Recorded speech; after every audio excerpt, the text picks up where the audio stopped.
When you invest in another citizenship, how much does your agent actually make? Do you know? Well, IMI has the data. The gap between the highest and lowest paying programs is at least $38,000 per client.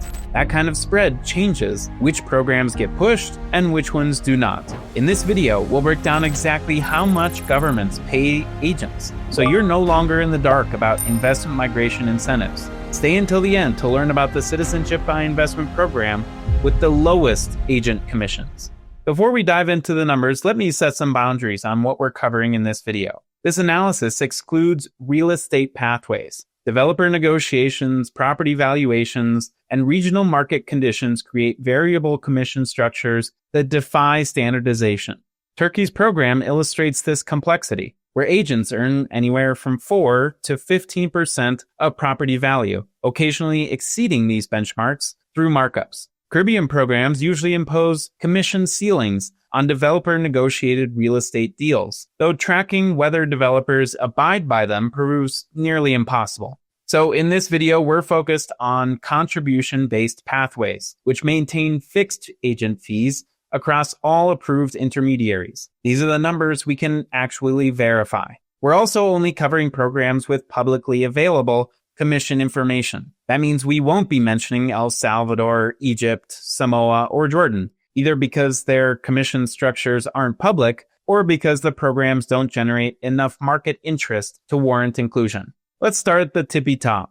For every investor who contributes $250,000 minimum to the Sustainable Island State Contribution, St. Kitts Nevis pays $50,000 per approved Citizenship by Investment client. That's the highest fixed commission globally. Agents walk away with $50,000 per case. Developers, not the government, pay commissions on public benefit options. These typically reach $60,000 to $70,000 per approved application. Real estate investments start at $325,000 for resort shares and $600,000 for private homes, though these generate separate commission arrangements outside the contribution framework. So St. Kitts sits at the top, but there's a significant drop-off from there. Vanuatu's Citizenship by Investment program, called the Development Support Program, pays $40,000 per approved application, generally split between international marketing agents and local agents based on their internal agreements. Investment begins at $130,000 for single applicants.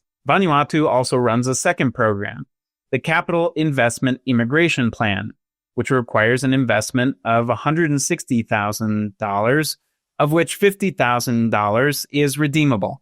Commissions under the CIIP are based on agreements with fund managers and agents. From Vanuatu, let's head back to the Caribbean. St. Lucia has a distinctive two-tier compensation model.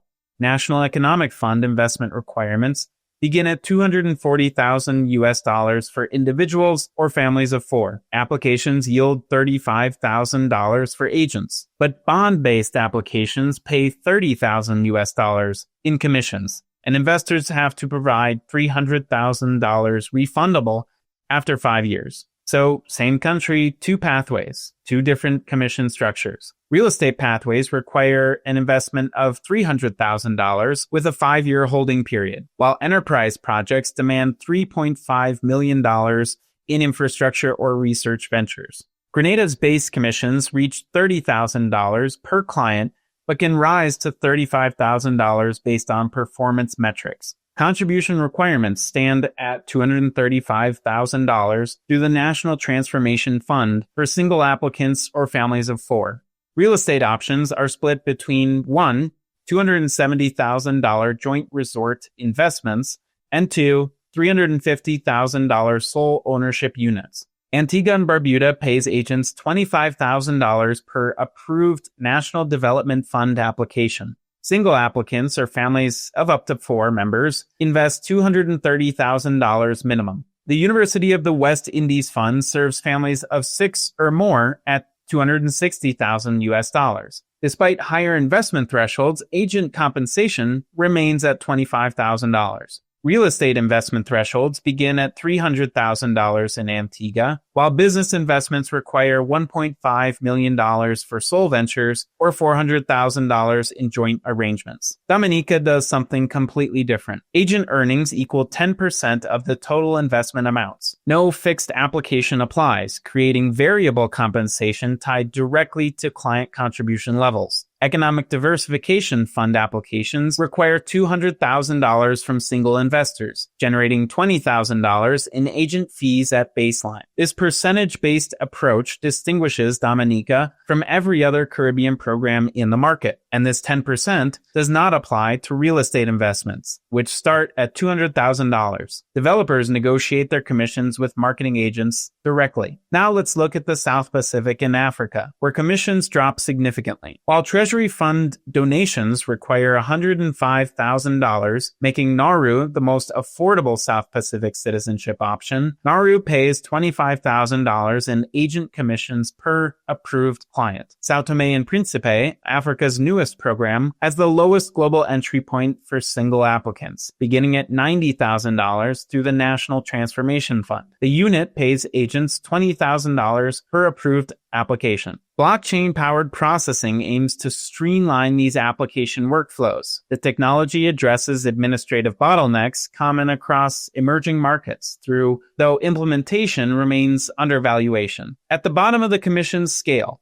Sierra Leone. The Go for Gold program provides $12,000 per approved client for the agent. Required investment reaches $140,000 for single applicants. And Sierra Leone recently restructured its dependent parameters. Applicants can now include extended relatives and business partners under new special dependents and +1 business partner categories, with fees ranging from $10,000 to $30,000 per additional person beyond the main applicant. The commission, however, remains constant, no matter how many dependents are in an application. If you want to learn more about this program and the fascinating architect behind it, click on the video in the top right corner. So what does all this mean for you as an investor? Governments compensate agents after final approval and passport issuance. Investment timing and client nationality do not affect commission levels. Between Sierra Leone's $12,000 and St. Kitts Nevis' $50,000 lies the entire economics of the citizenship by investment market. Now you know exactly what's at stake when an agent recommends one program over another. Now that you know what agents earn on each program, you might be wondering if there's a way to build a passport portfolio